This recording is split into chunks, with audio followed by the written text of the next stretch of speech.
everybody. Welcome back to the Be That Lawyer with Fretzin podcast. We are here for your listening pleasure twice a week, helping you to be that lawyer, confident, organized, and a skilled rainmaker.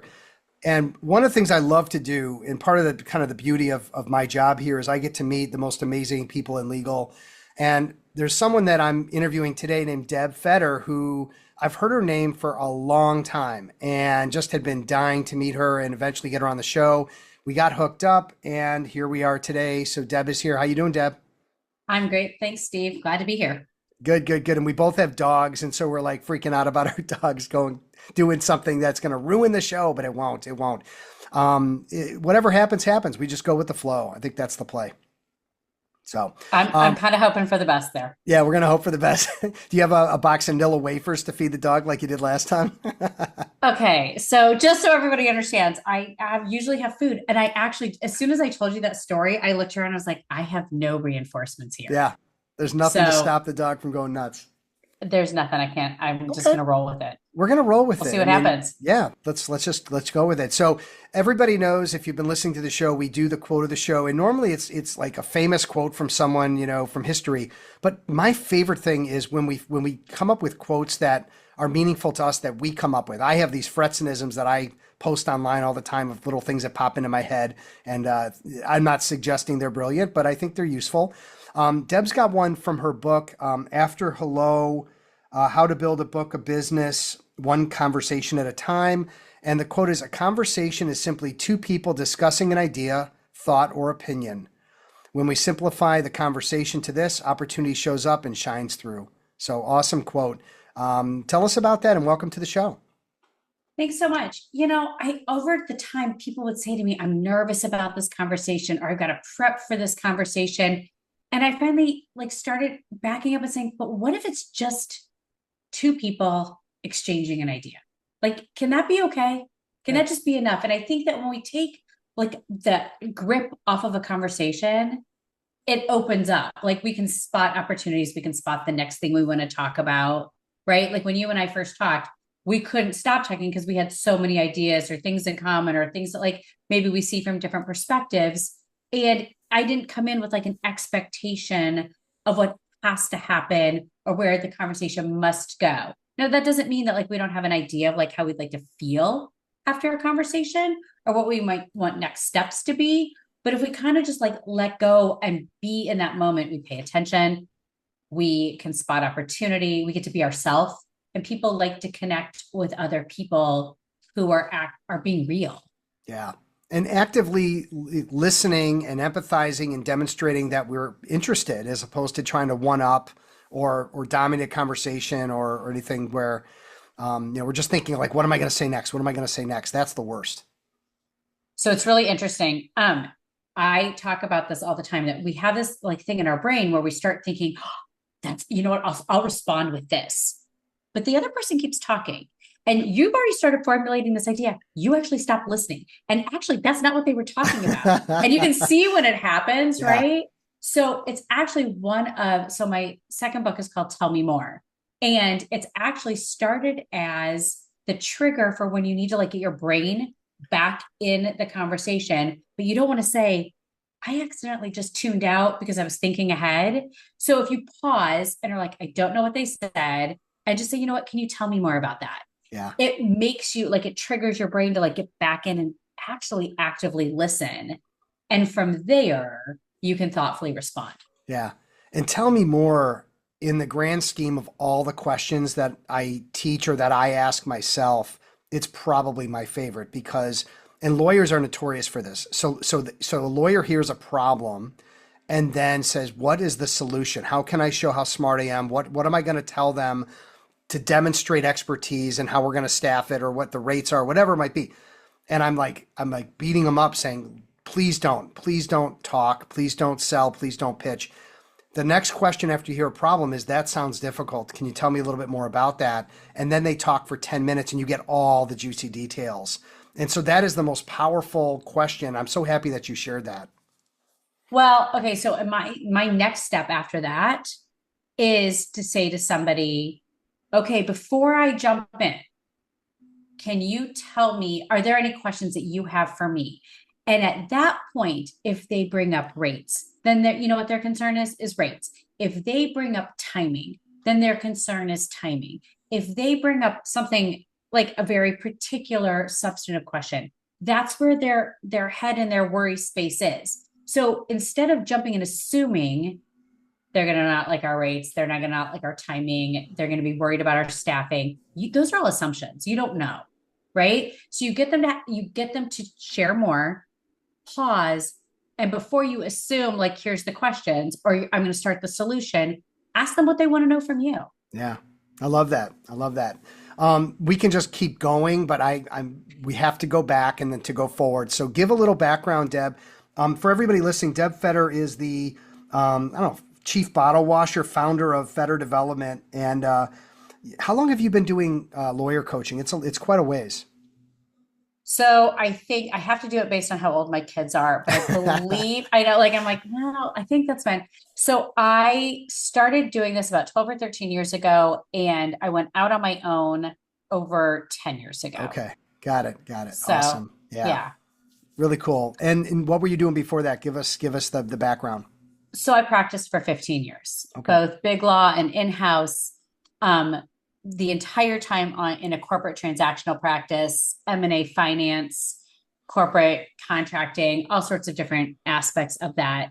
My very first 30 days of practicing were in a litigation practice that turned out not to be a great fit. Had to have a life lesson there. But then really loved my practice. And when I started and ended in private practice, and when I came back, my mom was sick and eventually was dying. At some point, a few years later, my grandmother became my primary responsibility, and I had two small kids. Nobody drove yet. Like life was happening at a pretty rapid pace.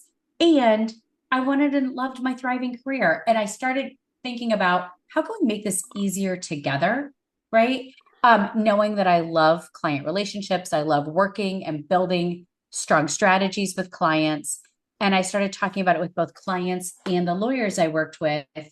And very quickly, this career and this is before there were lawyer coaches. This is way before like this field had exploded. Yeah, yeah. And I started testing and tweaking strategies, and it blossomed. And at that point, I had to make a decision, or I was ready to make a decision. And I'd really done all that I wanted to do in the practice, and it was time to fully embrace this part of my work. Yeah. Really, really cool. So let's sort of dive in because there's so much to cover in so little time. And I always love to start with problems and then go to solutions, which is maybe a theme we'll carry through. But why are lawyers, and I know the answer to this, and I want to hear your take. Why are lawyers so challenged by productivity, time management, business development, marketing? Why is that such a raw subject for them? Not the people listening to this show, but Of course the not. other lawyers, Everybody else. everyone else. And it was never you or me, but Right. like, of course. So first of all, we live and work in an age where there is an endless amount of technology and abilities for people to contact us, right? And we're being raised with the technology. Like our careers are developing with it at a rapid pace. And so we're never really going to be on top of that. But we have this dream of always being on top of it, right? Hmm. And so I think if you start your days in triage mode and you're just trying to keep up with everybody else's fires, you're assuming that when somebody says urgent, they mean yesterday, right? And again, to how you started a few minutes ago, pause and ask them to tell you more about that timing, tell you more about like what it is, and we can change the story quickly.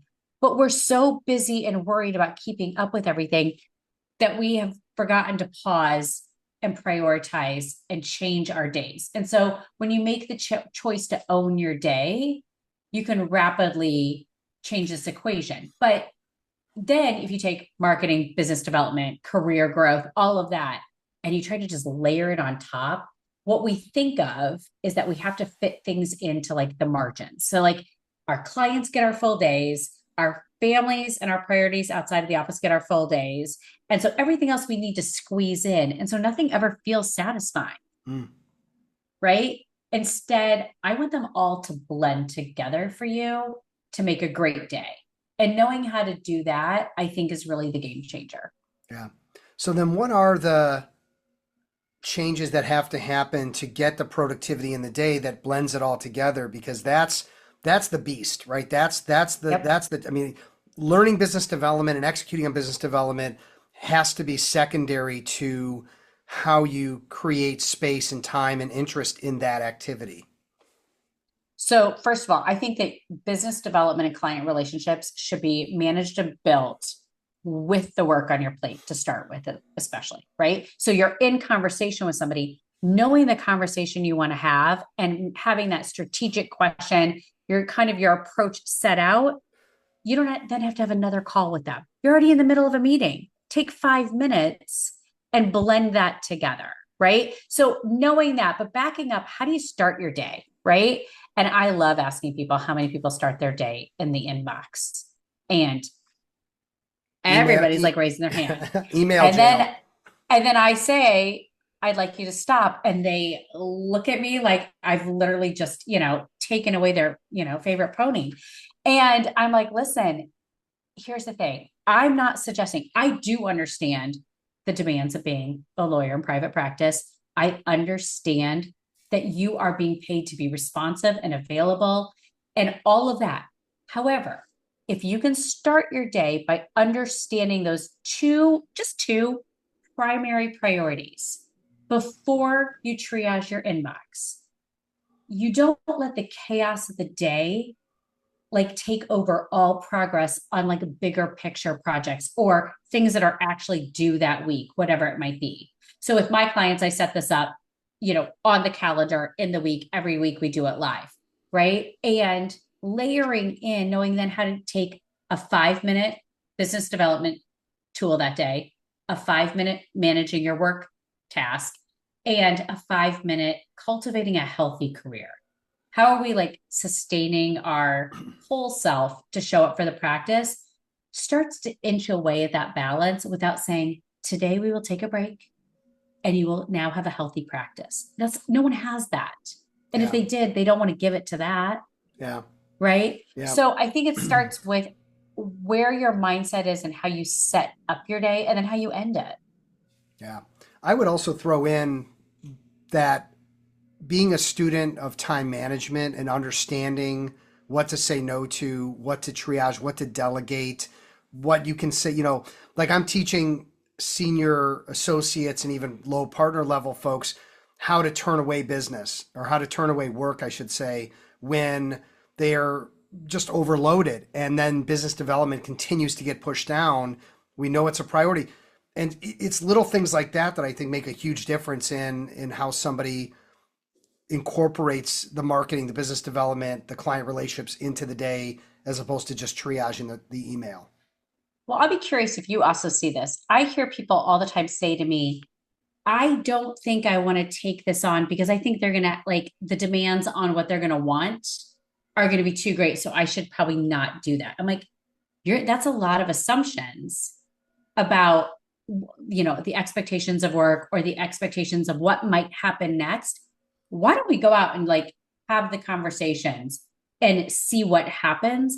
And then we will learn how to delegate, build the team, expand your practice, and rethink how you manage your days. So once, like, instead of saying a proactive no, let's just be curious for starters. And Yeah. then we can build out the system that is needed for that bigger practice. So what's the I want to go back to something you said earlier because you're on the phone with a client, you're building that relationship, you're helping them with some important stuff. And you mentioned that there could be some strategic questions that you're asking when you're in that moment, in that call. What are some examples of some strategic questions you would ask that might sort of loosen things up or maybe identify a new matter, identify opportunity? So and this is always to everybody's disappointment. That question depends on you and your practice, You're going to right? say it But depends because that's a very lawyerly answer. no, it is. Okay. But so first of all, can we back up and say, pay attention to the small talk, right? Pay Yeah. attention. When somebody gets on and says, I'm really sorry, the plumber's going to come and interrupt us. Our bathroom exploded last night. Okay. right? Or the washing machine is like literally moving across the floor, which mine did actually once, right? I know, right? But at that point, I know what's going on in your world, right? A little sliver, but it allows me to check in and say, I hope everything's okay, right? You and I are recording this in the, kind of the onset of an expected storm, right? I've reached out to many people to say, I'm thinking of you. If there's anything you need, let me know. Because I know where they live, right? And, or, I hope you and your family are safe. It allows you that little bit of human connection and a way to show that you care in an authentic way, because I really do care, right? Yeah. I'm not being phony about it, but you have to pay attention to hear that and then to be able to use it. Like, I don't think you need to write a novel of, they went on vacation to Hawaii, they have a problem with their washing machine, two dogs, two cats, like whatever. I don't think you need all of that, but I do think it helps if you pause and pay attention. I then think it's okay to say, hey, I'm working on something and I'd love your opinion, right? So I just had this conversation with somebody earlier today, and we were talking about the fact of like, okay, if you're focused on this in Q1, right? Out of curiosity, what are you doing for it right now? Like, what's the internal conversation? And all of a sudden, you start to hear how they're prepping for something, what they're planning, what are the questions that they have, right? And if you have the same conversation with multiple people and everybody has those same questions, now we got a theme, right? And once we have a theme and we kind of know what the words are that resonate, as a lawyer, instead of just saying, I'm really smart and you need to work with me, I can tailor client alerts, thought leadership, webinars. I can look out for articles that could be interesting, which allows my follow up and my follow through to be targeted, it to resonate, and to like open up the next opportunity to help. Okay. So it sounds like client development is client loyalty and deeper relationships by listening and being very helpful and useful to them. Um, where at some point is there an opportunity to leverage all that goodwill and in not in a salesy way, but in a way that everybody can win? 1000%. And sometimes it's not waiting for the long time. Sometimes it happens right there. Hey, listen, we have somebody who just did a client alert on this. Are you comfortable with me sending it over? Right. I always say ask for permission, whether you're at a cocktail party or on the phone with a client and they say, hey, we're scrambling to figure this out. Hey, I think we've got some resources on that. If you're good with it, I'm going to send them over. They're going to say yes, right? Or that'd be great. And then your job at that point is to actually go do it. Yeah. So that follow up, that follow through right there is critical. Because if you don't do that, you've like let that opportunity lag. And I don't know about you, but I spend a lot of time helping people. We can recover from that, but it's a lot easier if you go ahead and actually follow through right then. Yeah. And the lowest hanging fruit is always you're on the phone with a client, they have extra work for you. You're on the phone with a client and you ask a few extra questions about, what other challenges they're having or what they're looking to accomplish later this year. You're getting into that kind of dialogue and you hear something that basically jumps out at you that there may be additional ways you can add value for them, either directly or through your partners or through a strategic introduction. So that's kind of what I'm thinking. Like when you put all that goodwill out and you're asking great questions, there's more opportunity to get business there in different ways than going out and meeting someone new and spending all your time out meeting strangers essentially. So throwing your like business card out there and hoping that somebody like is like, oh my gosh, I want to call them is not an awesome strategy, right? That's just like That's, throwing that's old business cards at school. the Yeah. wind, It happens, right? but it's old It school. happens, but and it's okay to get out there and meet people, but like let's put some strategy behind that too. But another two things I was going to add is that yes, you want to add value to what they're also working on, but you also want to interrupt and understand what they're doing to process something before they call you. So if we are trying to like go through a risk assessment before calling you, well, tell me about what you're using as a form for that risk assessment. Well, we don't really have one. Okay, can we talk if you had a simple risk assessment? This is something we do for people. Then all of a sudden I've interrupted like before, like what's happening. and I've inserted myself into that conversation. Does that make sense? Yeah, it does. It does. So you're identifying things that are missing. It's almost like you there are clients that have risks that they don't know about, but you can figure out that they have them and insert yourself into it. Well, either risks or opportunities, Yeah. or things have shifted around here so fast and we're just trying to keep up. Yep. And Yep. so because of that, or the team has changed, somebody stepped off. Do you need somebody to step in and help? Yep. We can do that. Like, here's the thing. What I think is super interesting is that you have the professional who wants the work and you have the client who needs help on the work.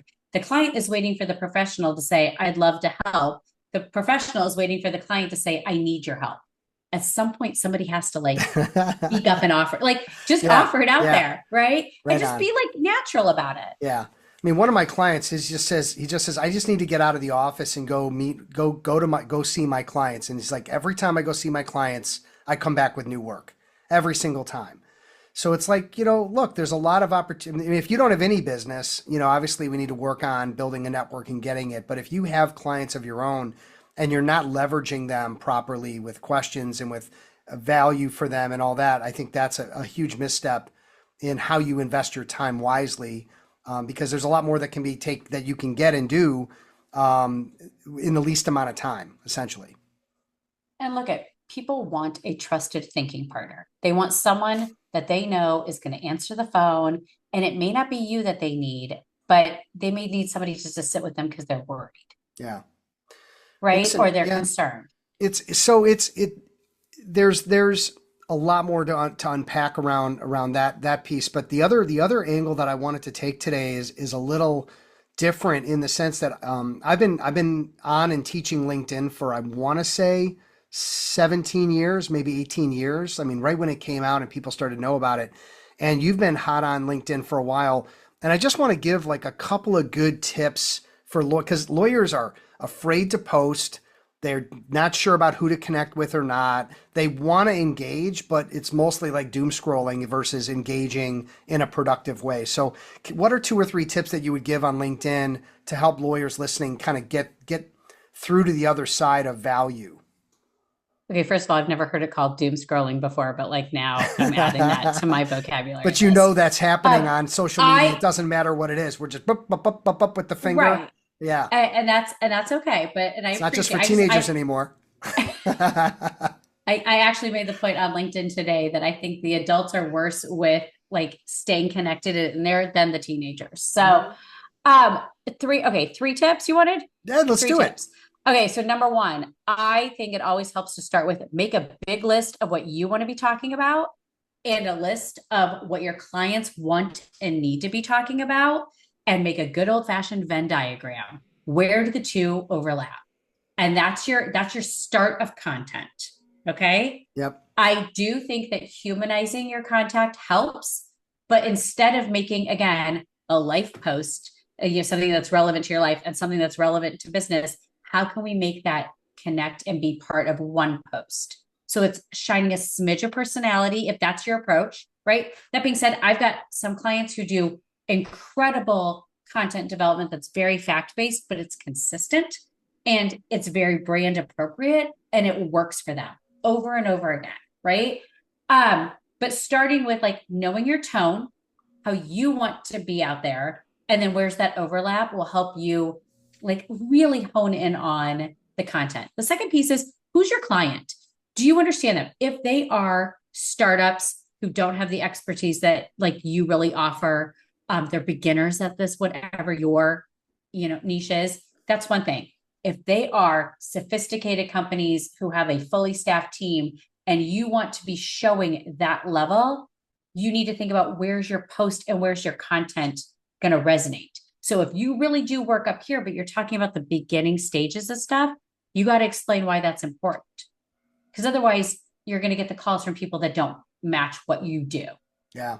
Okay. Okay. And I then, like that. So yeah, so personality built in to education or information. I think that's sort of important, step one. And then two is know your audience and know what posts are going to resonate with them versus people that may not be as interesting to you to work with or meet. right. Because if people say, well, I get the wrong calls, well, Okay. why? Yeah. Okay. And then three, I think your about section, which is in your profile. Okay. A lot of people don't have an about section No, they skip it. and they skip it. And I think, well, okay, so I'm giving you 4 tips. You need something in that about section. And the about section is not really about you. It's more about your clients, what they get from working with you, what your expertise, and it's not just a repeat of your resume, right? That part's down in experience. Yeah. It can be 3 sentences, it can be 3 paragraphs, but it needs, again, to tell the story that's going to resonate, right? And then the most valuable piece of real estate you have on LinkedIn is that little headline underneath your name. Yeah. And as much as you want to say dog lover and, Olympic fanatic, I would put that at the end of that statement because that's not why you're looking for someone to call you necessarily.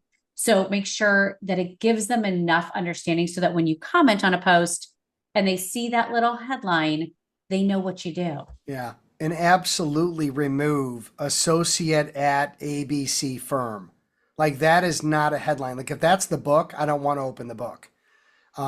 This is your headline. This is the, I need to know what you do. yeah, give us the title of Yeah. your book and a great picture, a great background. Like it's the book cover, right? I don't want to read further about about you as my lawyer if you don't grab me up top.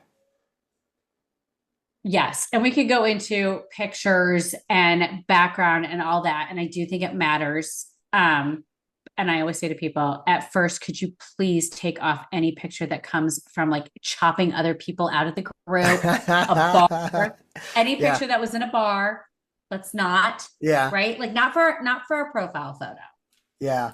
I mean, there's great photographers all over the country that can do headshots for you. It's not going to cost you $1 million and it's going to make a huge difference in how professional you look. And does that look match up with your theme? Meaning if you're looking to be a tough divorce attorney, you're not going to have a big smile. You're going to have a serious look like I'm the one who's going to get you where you want to go. Like you figure, I'm not just as an example, Well, figure it out. Or so do you want okay, something, or do you with the attorney that wants to be warm and fuzzy? You can have a warm, fuzzy, inviting smile. You got to pick your lane on that. so I will tell people the photographer that I use, I bring him into my retreats, and he does a whole class on facial expression coaching Mm, and the science behind photography and how people are reading your photos. yeah. Is Brian Gailey. Go look him up on LinkedIn. Okay. He's just a master. But he really does do a great job. And he talks to every single one of my clients when they come to a retreat and asks, what are you wanting people to feel when they see this picture? Yeah. What do you want the message to be? And then he works really quickly to give you that. But Yeah. I think deciding what is it that I want people to know about me just at a glance. Yeah.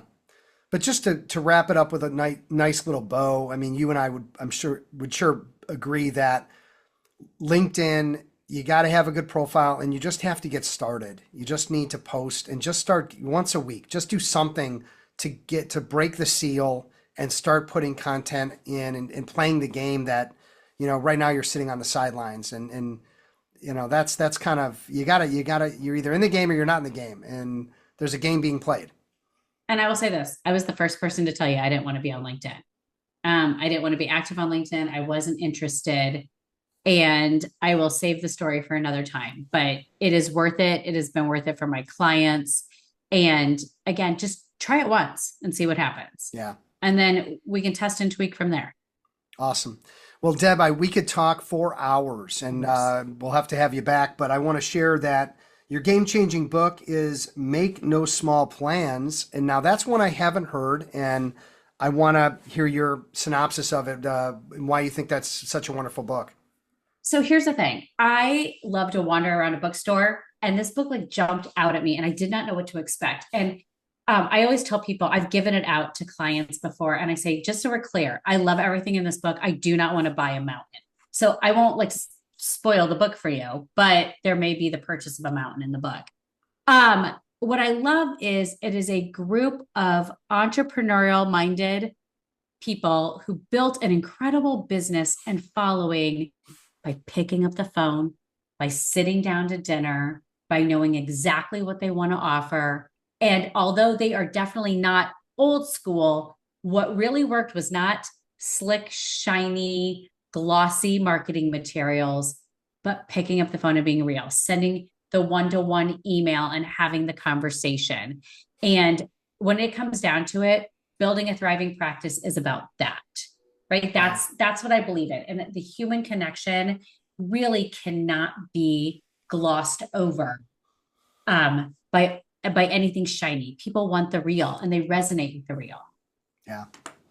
Yeah, check that out, everybody. And as we wrap up, want to thank our sponsors, rankings.io, for your website pay-per-click SEO needs. And of course, one of our newer sponsors recently is Law Her Podcast, LAWHER. If you're a woman and you want to listen to a fantastic podcast that's going to benefit women in legal, that is the show for you. So check that out. Deb, if people want to get in touch with you about your services, to just hear more about your retreats, things you're doing, what's the best way for them to reach you? 2 ways. One, come find me on LinkedIn and send Are me you a on note. LinkedIn? I wasn't sure. I am. I know. Crazy, right? Come find me on LinkedIn and debfetter.com. And you go there, you can schedule a call with me, jump on my newsletter. Just reach out. Always open for the conversation. Awesome. Awesome. Well, thank you for coming on the show. I'm so happy that A, we met, and B, that I was able to get you on the show and have this conversation and allow you to share your wisdom. And you've been doing this a long time. You're one of the, old school people like me, if you will, been in this for a while. But just thanks again. I really appreciate you and appreciate you coming on. Thanks, Steve, for having me. Yeah. And thank you everybody for spending time with Deb and I today. Hopefully you got a couple good takeaways. I have my usual page of notes from the takeaways that I heard from Deb and I today. And again, continuing to bring you great content to help you be that lawyer, confident, organized, and a skilled rainmaker. Take care, everybody. Be safe, be well. Talk again soon.